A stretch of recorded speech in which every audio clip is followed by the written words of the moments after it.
Welcome back to Second Breakfast and our ongoing chapter-by-chapter coverage of A Game of Thrones.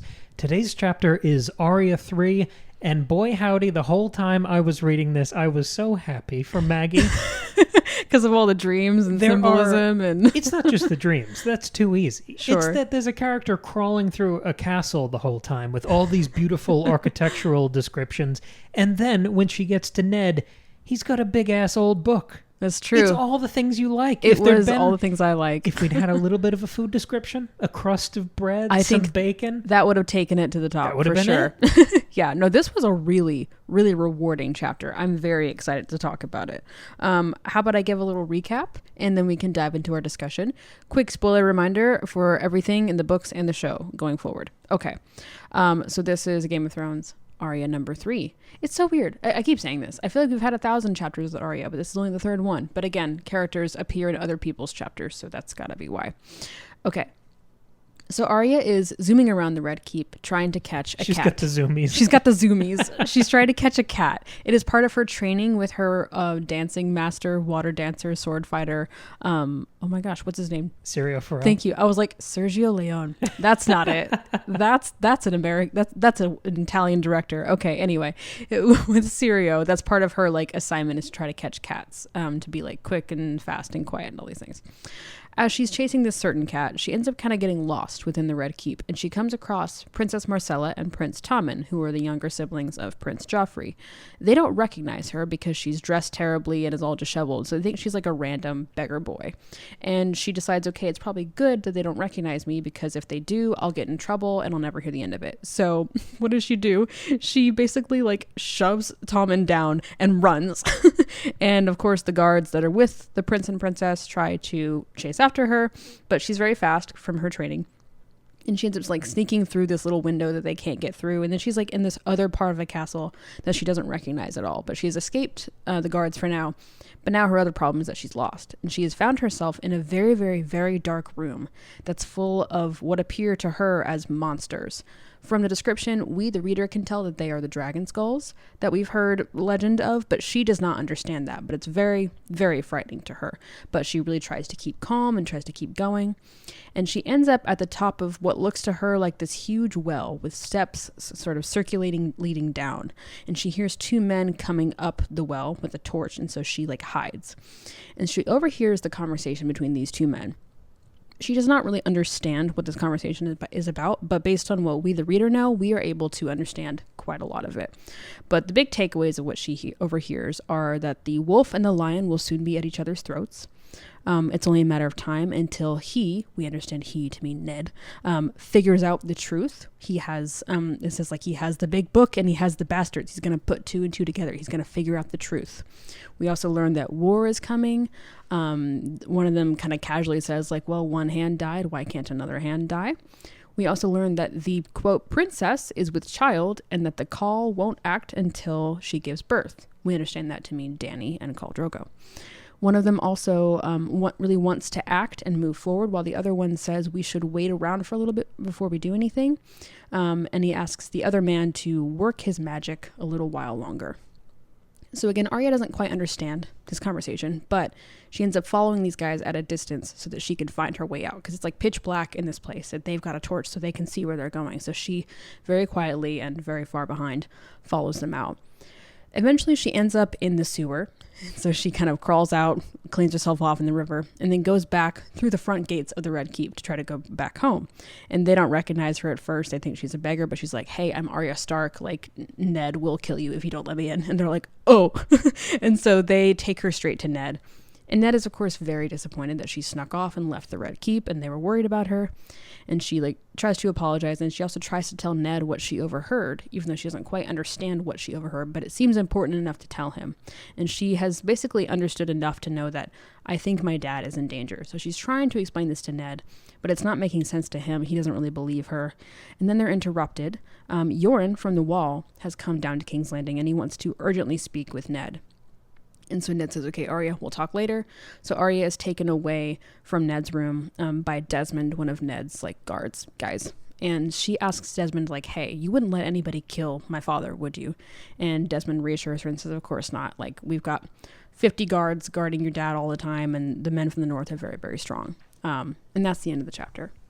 So really rich, really rewarding. What I didn't include actually is that there's a whole thing in there where she remembers a dream that she's had repeatedly. You want to jump into that? We can jump into the dream right now, or we can talk about something else. I got nothing to say about dreams. Okay. I leave that completely in your quarter. So I'm mentioning I didn't mention the dream in the recap because it's not really essential to the plot, but it is essential to Arya's character, I think. So as she's wandering the castle, she remembers that when she first came to King's Landing, she kept having bad dreams about the Red Keep and about getting lost in the Red Keep. So I'm going to kind of go through the dreams that are described in this paragraph and then sort of try to understand what it might mean. Because as we know, in this world, dreams tend to be very significant and carry heavy meaning and lots of foreshadowing. And I also just feel like, why would you include the dream if it's not significant? Like, that doesn't make any sense to me. So I feel like it carries significance. Do you have a different opinion? No, I think dreams have a lot of weight in fantasy stories. And now that you're even starting to talk about it, my brain's beginning to spin up about this. This dream reminds me a lot of Ciri's dream that we talk about like throughout The Witcher. Yeah. Where it's the endless staircases and doors and Yennefer. Yes. This has and a then lot it all of that. kind of comes together at the end. No spoilers, but yeah. So maybe let's rope that in. Let's think about that. I mean, Arya and Ciri have some crossover. I mean, Ciri is more akin with Dany, I think, but Arya is there too as this like young girl who's sort of like underestimated, but then ends up being really important and has to find her own way and be independent. So, yeah, there's a lot of crossover there. That's very, very fun. Man, those discussions were so fun. Remember when she's in the desert with the horse and it's a whole thing? Oh, that was so good. The unicorn? Sorry, the unicorn, horse, whatever. I couldn't remember. Anyway. Horse. It's very cool. How do I not remember that? I feel like I did a whole deep dive on unicorns when we did that. I'm sure you did more than one. I do love it. So what do you think of this dream? Okay, yeah. Sorry. So I'm going to go through some of the lines and kind of break them down. First, we learn that in her dream, the Red Keep is, quote, an immense, endless stone maze with walls that seem to shift and change behind her. I read this to mean that the Red Keep is sort of emblematic of the new world that she has entered. She has left Winterfell, her home, the only place she's ever known. She sort of entered, quote, the real world after leaving Winterfell. So I read this to mean that it's like this new world that she's entered is really hard for her to navigate, is not what she's used to, and is full of deceit and lies. The idea of the walls shifting and changing, like that feels to me like she's constantly having to navigate this world of deceit. And we've talked before, I think in one of the previous Ned chapters, about King's Landing being full of lies and deceit and falsities, and so that makes a lot of sense here. If I can throw a bone to Tristan here, with the dragon skulls being at the center, we've kind of got a maze and the Minotaur thing going on. I thought about that too. Yeah, I don't know enough about that story to dive into that, and maybe I probably could have, but... That's in my brain under the word maze. There's just the gifts from The Shining. The labyrinth. Yeah, I mean, yeah, and you gotta... there's like a vague gesture at Tristan. Sure. If you're familiar with the Minotaur story, please comment down below what you think this might connect to with Arya's. If you're familiar with Tristan. Well, also, if you're familiar with Tristan, leave a like and comment below. Okay. So, anyway, she's in this new world she doesn't recognize. Okay. We also learn that as in the dream, as she's wandering around, it says that, quote, her shouts echo unanswered. So she's calling out and not getting an answer back. And I took that to mean that Arya doesn't have any power and that people don't listen to her, especially because at the end of this chapter, like this very chapter, Ned does not believe the things she's trying to tell him. She has this really crucial, important knowledge that nobody else in the Red Keep probably has, having heard this very secret conversation. And yet she tries to explain it and nobody listens to her. So she's powerless. Her shouts go unanswered. And then another quote says that in some of the rooms, the red stone walls would seem to drip blood, and nowhere could she find a window. That one's pretty obvious. If the walls are dripping blood, death is all around her and bad things are surrounding her. And nowhere could she find a window, to me means that she can't escape. And we've heard, I think in her last chapter, we heard her in her head really expressing this desire to escape and to leave. And I think we talked about the irony of the fact that she wants to leave King's Landing and run away, and then at the end of this book she is forced to do so after Ned dies. But this idea of escape is really present in Arya, and so the fact that she is like surrounded by death and cannot escape it is really interesting. Even though, of course, we know she's going to escape the Red Keep, she's going to escape King's Landing. Even once she physically leaves that place, she cannot escape the death that surrounds her. And there's a lot of that in the future. I think there's a prophetic quality, not just to the dream, but also her circumstances here being so close to omens of familial death, her arriving too late to the Red Wedding and being the only Stark who escapes that event. There's a lot of this dotted throughout her story. Exactly, yeah. So that idea of death being inescapable. And of course, when she becomes this assassin, like that, then she will be the one who brings death and Destroyer of worlds. Makes the blood seep out of the wall. Yeah, exactly. The next quote that I want to look at says that, quote, sometimes she would hear her father's voice, but always from a long way off, and no matter how hard she ran after it, it would grow fainter and fainter until it faded to nothing and Arya was alone in the dark. Of course, this makes me think of Ned's death, that he's eventually, like, his voice is going to get farther and farther right, and he's going to die. And he's imprisoned in a dark cell. Yes, but it's not just that literal. It's also that Arya can't stop it. It says, like, no matter how hard she ran after her father's voice, she couldn't, it would grow fainter and fade away. So even though she's trying so hard to keep him alive, she asks Desmond, like, you wouldn't let anything happen to my dad. She tries to share this knowledge that she gained, but nobody listened to her. Again, she's powerless. She can't stop her father from dying. She's like powerless to the inevitable. And so I thought this was just interesting. Number one is like this way to think about Arya's future, Ned's future, both like in the micro and macro sense. But I'm also really intrigued by the fact that it says that she used to have these dreams. Like when she first arrived to the Red Keep, she would have these dreams. And now she doesn't. Like that's the implication, that those dreams no longer occur. She remembers them and they're significant, but she's not having them anymore. And I don't know why that is. I wonder if that's just because, I mean, she doesn't need to anymore, I guess. I don't think we have that much control over our dreams. Well, right, yeah. And then I don't know if it has to do with like her training with Illyrio is making her more confident and she's getting more, not Illyrio, Jesus Christ. His name is written in my notes for later. Syrio. Losing it. Her training with Syrio. It's that, yeah. Yeah, and I think she's getting more familiar with the Red Keep, even though she doesn't know it fully yet. But I think what it's more is that it's given her confidence. Like when she encounters these new places in the Red Keep, she's scared and she doesn't know what to do. But then you see her like really work on using the skills that she has learned from her lessons of like, okay, like she has a lot of like great quotes that she thinks to herself. It felt very Fear is the Mind Killer, very Dune. All the lines from Zero for Yeah, they're like, a water dancer sees with all her senses, all halls lead somewhere, fear cuts deeper than swords. Like she's thinking and really working out how to get out of these situations. Even though they are unfamiliar and frightening, she is able to navigate them.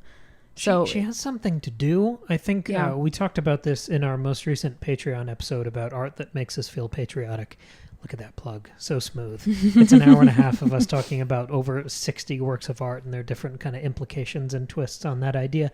But within that episode, we talked about purpose. Mm-hmm. And that is such a rallying principle for people and something that is reassuring and gives you something to rely on and rest upon and point to. And I think that's what Arya has with Syrio Forel. I think she has purpose because she was reminding me of so many different characters here. I think dreams become these prisms for us to see the future of a character and to see the corollaries throughout the rest of the cast. You know, I think it spins you into that kind of blender where you can notice similarities across storylines that might never intersect. In the same way, a mention of a princess, we can think of Marcella, we can think about Dany. There's this dreamlike quality to a lot of the vagaries within this chapter. Yeah, and I think Arya having the purpose, I mean, even she's on a side quest at the beginning of this chapter. Syrio Forel is saying, go catch cats. But look at how that has oriented her life. In the last chapter, we had Tyrion being stalked by shadow cats as he doesn't have any control. Right. He's been kidnapped and arrested. Now he's just kind of bumper carring his way through Westeros. Right. Arya has purpose and control, so she's the one catching cats. Exactly. I was thinking about the shadow cat thread here last week. We talked about the shadow cats also as being this like symbol of like the harsh price of victory of like, to win in this world you have to be pretty evil and brutal. Sure. And so I think Arya chasing after that is an interesting idea, like trying to overcome and dominate that. She fails here. She doesn't catch the cat. She does. She grabs it, but then she is interrupted by the guards around her, and so it gets away. So she almost does it, but not quite. Right. I think her finding her footing within the water dancer instructions is very similar to Jon finding his footing at the wall. Having some friends, having some purpose, improving his skills.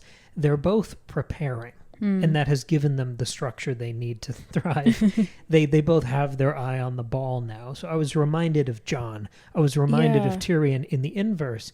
But I was also reminded of Bran.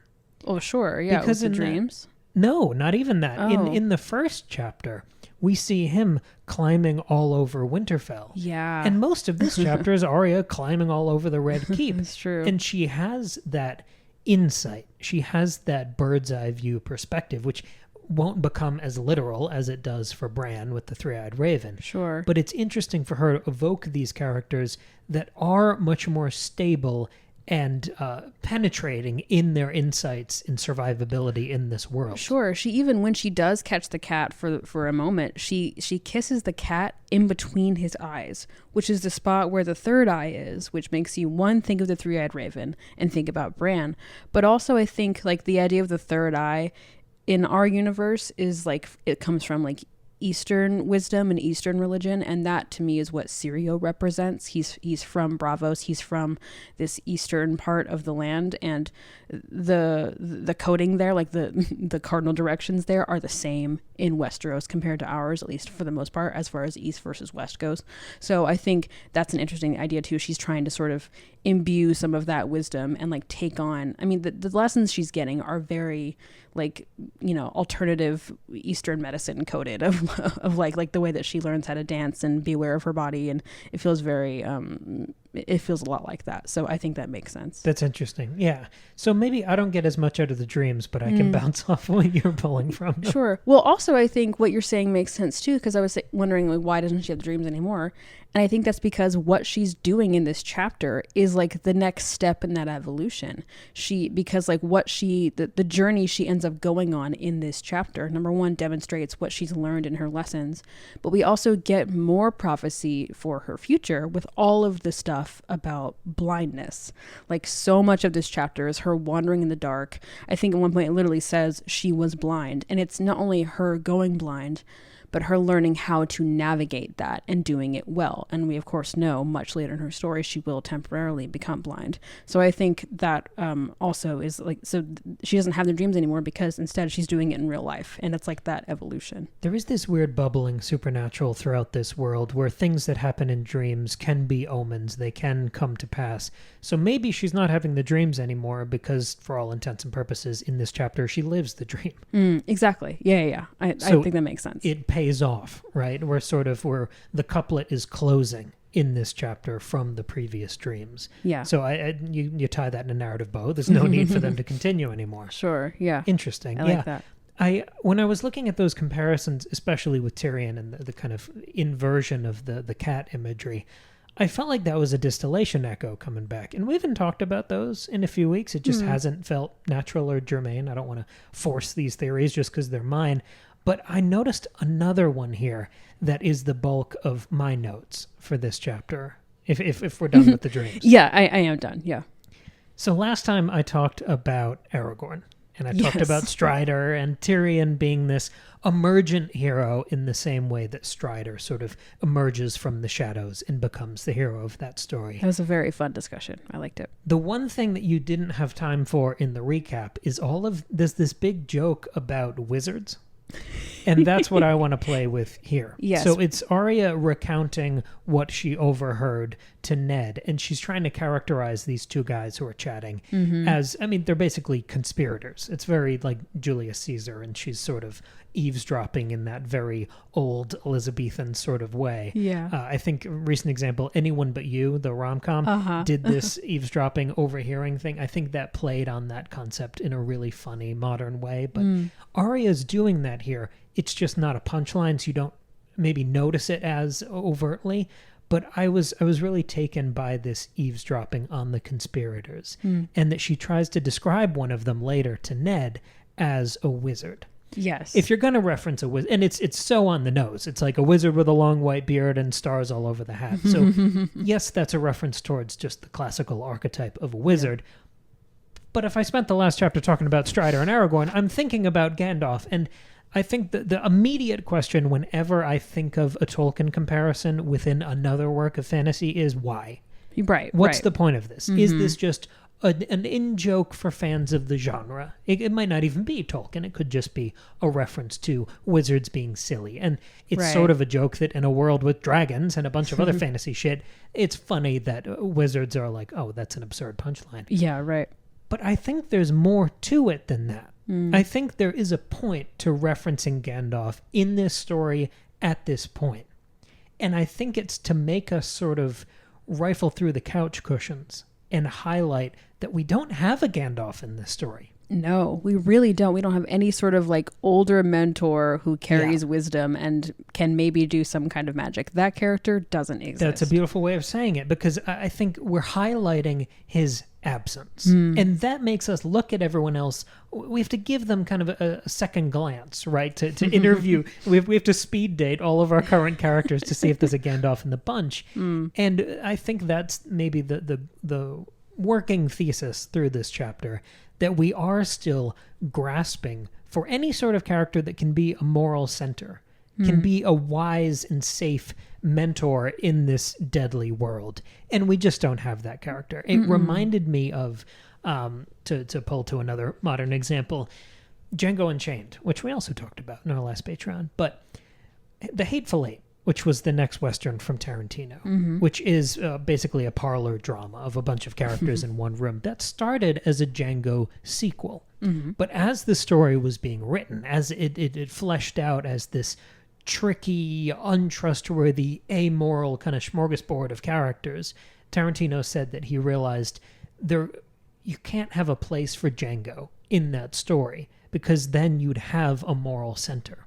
And the dangerous ambiguity of that story is that there's nowhere to rest, there's nowhere to land, and no one to fully trust. So when you remove that element, the story becomes that much more enticing.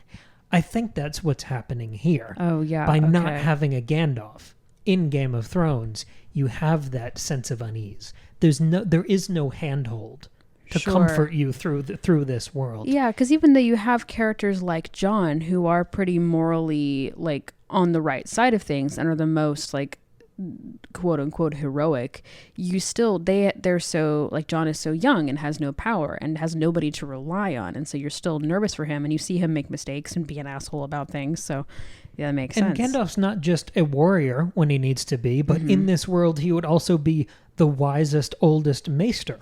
Like, if you would have to combine half a dozen characters in this world to get someone of that stature. Right. It's like you can kind of say, like, Maester Aemon at the Wall. You can kind of say Old Bear because he becomes a mentor for Jon. They can't do magic. Right. And also, like, they've got their own problems and their own, like, harshness and grittiness, and they're, you know, limited because they're human. That's the other thing about Gandalf. No fireworks. That's the other thing about Gandalf is that he's, like, a human, like as in like the Latin a, like he's not really human. Okay. Sorry, because he's like amoral. Yes. Okay. Sorry, I was like, that's not a great way to say that. Because he's not technically human. He's not a human. He's a wizard, and so he's like outside of humanity. He's got like this sense of immortality, right? And it's not just Gandalf. It's other characters who take on that. It's other Merlin archetypes. Like they do that. So you don't have anybody like that in this world.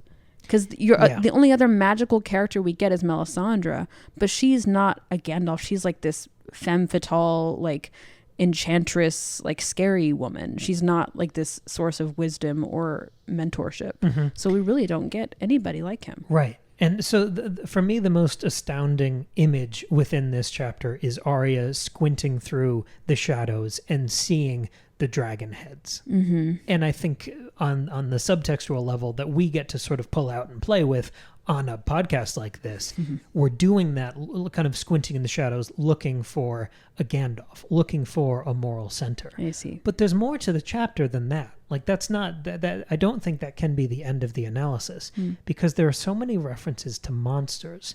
And Arya's climbing, crawling. I mean, she's doing like a platforming mission around this dark, miserable castle, stumbling into monsters. And like almost cutting herself on the teeth of the dragon skulls. Right. And it's very frightening and dangerous. It's in the dark, it's precarious, and big scary monsters pop out of nowhere. While we're worried about, oh shit, we don't have a mentor wizard.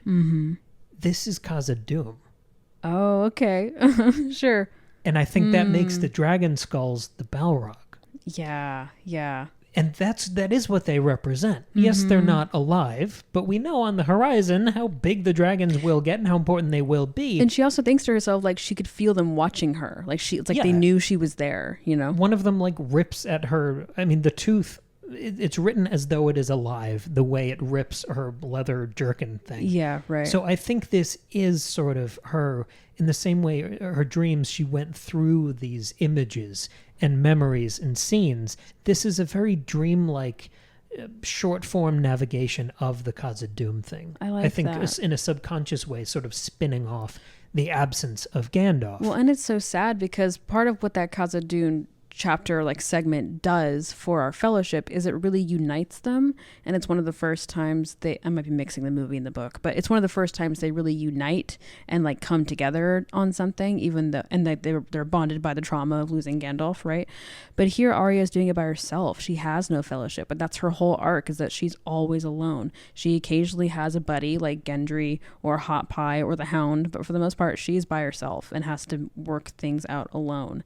And so it just like heightens the sadness of her isolation. Yeah, because it's at the same time the moment they become a fellowship and their swan song, because it's the last time they'll all really be fighting for the same purpose together, because I don't think Gandalf the White is the same character as Gandalf the Grey. And even then they're separate by the time he comes back. That's true. Like Frodo and Sam are off doing their own thing. So this is the last moment they'll all be together. So with this new understanding of these kind of Tolkien overtures, going back to my earlier characterizations, kind of looking at that through this new lens, these conspirators who are discussing Ned's death, I feel like if you're going to talk about Khazad-dûm, that would position Ned as our pseudo Gandalf.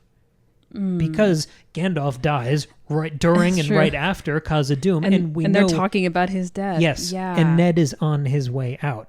So if we're doing these overtures, we're now almost putting Ned in that hot seat of being like Gandalf. And I think at this point, no one's anywhere close to where Gandalf sits in Lord of the Rings, but Ned is probably the closest we have, and he's going to die soon at the end of book 1. And then his little fellowship family is going to scatter into the wind. Oh, that's so true. So it's not supposed to be a perfect fit. And I think the gaps and imperfections in the comparison are the point. Like there's a line at the very end of this chapter that calls back to this joke. It says, "Wizards die the same as other men once you cut their heads off." I did like that line. Which is such that's a perfectly George R. R. Martin phrasing for this kind of sentiment. But to kind of expand it out a little bit, do you think that idea is in line with Tolkien? I'll read it again. Wizards die the same as other men once you cut their heads off. I mean, well, like literally no, because the wizard does not die. He's able to come back in a different. So does John. In a different way. Oh, like that. That's immediately where I felt like Charlie Brown walking into the rake, because that's exactly. I went through exactly what you said. It's like, no, Gandalf came back, but so does John, and he's not a wizard. He comes back via the help of a witchy wizard, Melisandre, like I mentioned. Because when you first read the line, it's like, oh, he cut their heads off. Yeah, this is the grim, gritty. This is totally different than also, Tolkien. Like, and if Ned is the Gandalf, then yeah, he does die the same as other men. Right. Yeah. But then that's complicated later. Interesting. And I said earlier, the closest thing you have to a moral center, I think, is John. I mean, I guess it's also Ned. Like Ned's, that's the whole reason he fucking dies. And John is so close to Ned, and he sort of dies on principle in the same way. Right. That's really interesting. And we haven't read the end of the book, so we don't know if John's going to sail off to the Grey Havens too. That's true. We don't actually know if he truly does come back, because isn't that how the last book ends, is that John dies? Right. Yeah. But certainly in the show, he doesn't seem to be as distinct a character as Gandalf the White is from Gandalf No, the Grey. he's just John. He's the exact same guy. I think. But I think it's an interesting flag to plant early on with our perspective on death. That's really interesting. The other thing here, to tie this back to Arya, because she's viewing all of this, there are Lord of the Rings sort of notions peppered through where she is here. I think there's sort of an implicit framing of her as our first Hobbit. Right, yeah. Because she's about like riddles in the dark and that sort of thing. Well, I mean, yeah, our first Hobbit, I was thinking of the 4 Hobbits in Lord of the Rings, but also the way she's crawling through the dark, eavesdropping on people, there's a little Gollum there. Yeah, and even Bilbo, his whole point is that he's supposed to sneak around and be the burglar and listen in on conversations. Yeah. Also, you've got Needle as Sting. Yeah. The cute little tiny named little sword that will come through in the end. And will kill the bad guys. Yeah. But I think the big Hobbit comparison, in addition to having this paternal early relationship with Gandalf that's then ripped away, I think it's also that Arya is going to go on the longest, most sprawling, furthest flung far from home fantasy journey of basically anyone in the cast. That's true. So that begs the question, and this is sort of the last curveball I have for this Lord of the Rings block. What is she carrying? Like instead of the ring? What is her ring equivalent? I don't know. Because she's on the journey alone. Yes, she has guest stars, the Hound, Hot Pie, Gendry. But she's the constant. I mean, in one sense, when she is able to become the faceless man, she carries the ability to become invisible in a way. She can meld into other people and hide. Yeah. So I think she has that. But I mean, well, that's part of the problem, is that this world doesn't have one symbol of, like, you know, the corruptive nature of power. Because everybody's carrying that. Everybody is effectively wearing a ring of power, and that's why everybody wants to kill each other in this world. So I don't know. Because even the Iron Throne is not nearly as all-powerful as the ring. And it doesn't... The throne doesn't make you crazy. It's the desire to be on the throne that makes you crazy. Also, the throne doesn't keep you all-powerful in the same way that having possession of the ring for a long time would. No, if anything, being on the throne makes you more susceptible to murder. Yeah, exactly. So in the same way, this is ultimately a fantasy story without a Gandalf. I think it's also a fantasy story without the ring. And I think that's why she has such little direction, I think, for such a big part of her journey. I mean, she's trying to get home, but like... There's no Mount Doom. She's got nothing. She really doesn't know where she's going. She doesn't know what she's doing. It is like... It's rough stuff for her. Yeah. So she doesn't have the talisman. I would say the closest thing she has, and this is not an all-powerful tool in the same way, but what she has is revenge. Which at its base, I think, is born out of the same sort of love that motivates Frodo to take the ring. Where he wants to preserve the good in the world, like the Shire. I think Arya is, in some small way, trying to restore the good in the world that was stolen from her with all of these formative traumas, like Ned being beheaded and the Red Wedding and all this other stuff that happens along her way. But I think it's interesting to highlight the absence of Gandalf and the absence of the ring in the same chapter. Like we've had these moments that feel like thesis statements so far. What type of fantasy is this going to be?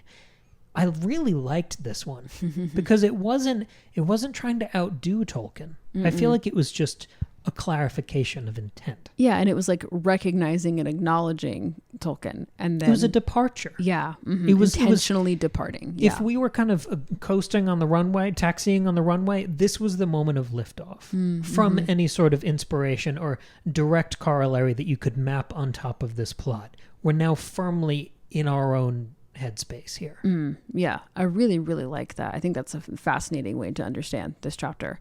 I have just one other thing I want to talk about. I want to try to understand who these two men are. I know who one of them is, but I'm curious what you think.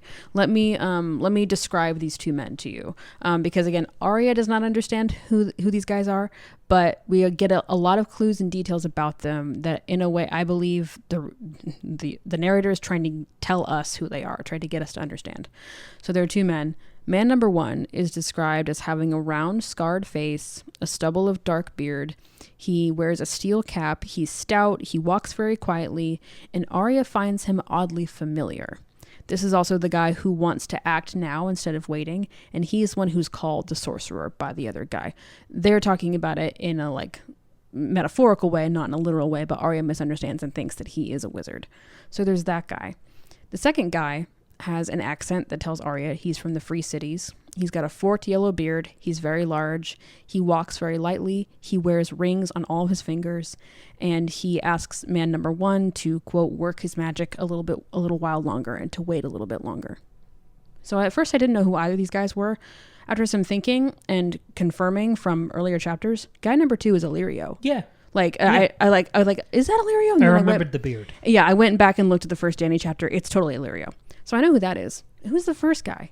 He's got a round, scarred face with stubble, and Arya finds him oddly familiar. And I don't know who that is. And I don't know if this is ever revealed. I imagine it is. What is the magic that he's able to work? Well, also, there are a lot of defining facial characteristics that we can look for going forward. True. I almost just enjoyed this moment because I figured if I thought about it hard enough, I could probably remember if it was in the show. But I didn't want to know. I was trying to return to that headspace of when I first read the book. And I noticed... because I didn't immediately remember, I think those instincts did kick in, and it felt like that first reading. And for me, I found myself scanning all of the descriptions of these guys, waiting for it to be revealed that one of them was Varys.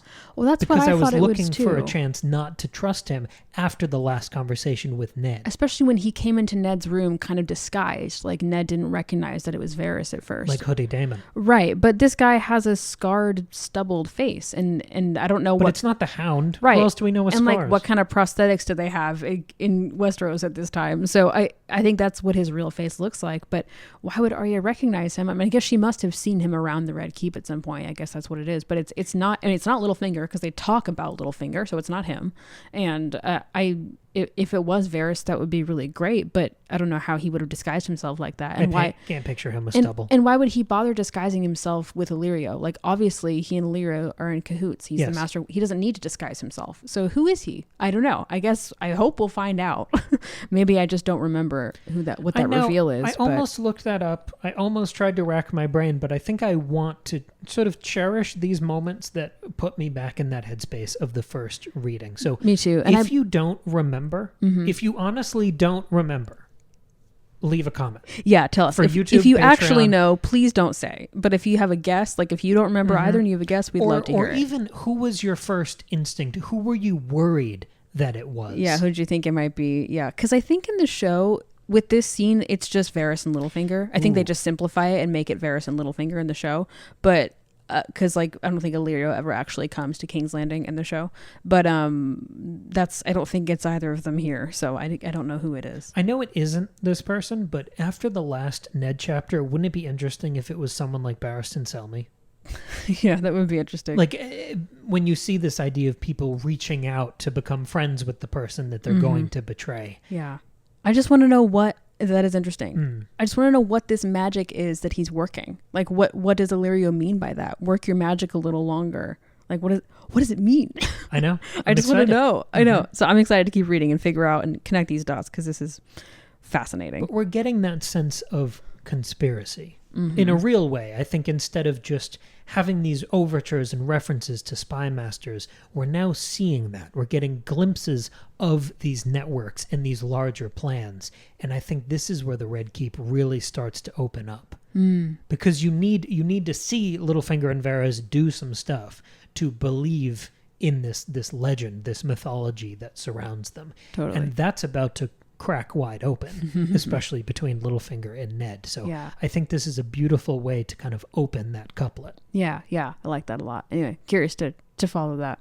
Our next chapter is with Ned, which is exciting. Running out of those. Yep. The next one is with Ned, so we get to stay in King's Landing and see what else happens there. Yeah. Otherwise, if you have other thoughts or theories or ideas about what we talked about in this chapter, something you saw in this chapter that we didn't, if you're on YouTube or Patreon, leave a comment down below.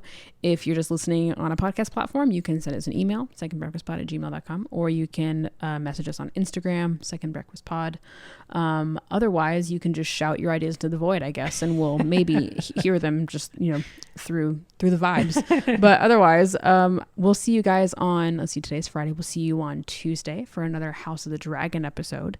And if you're on Patreon, Sunday, we've been putting out lots of bonus episodes lately, so check us out over there. If you're enjoying the House of the Dragon discussions, we've been going chapter by chapter through Fire and Blood, which is the source material for that show. We've got 9 deep dive, hour-long big boy analytical episodes. And more coming. 9 volumes of that over there, and we're still plugging our way through. We also just did that episode on art that makes you feel patriotic. That was more of a traditional podcast kind of episode that we don't get to do much, but when we get to do those, they're on Patreon, so you can go check that out. We've got another one coming up talking about the Tom Holland Spider-Man movies. That's right, yeah. Which we got to see in theaters a little while back, so lots of content popping off.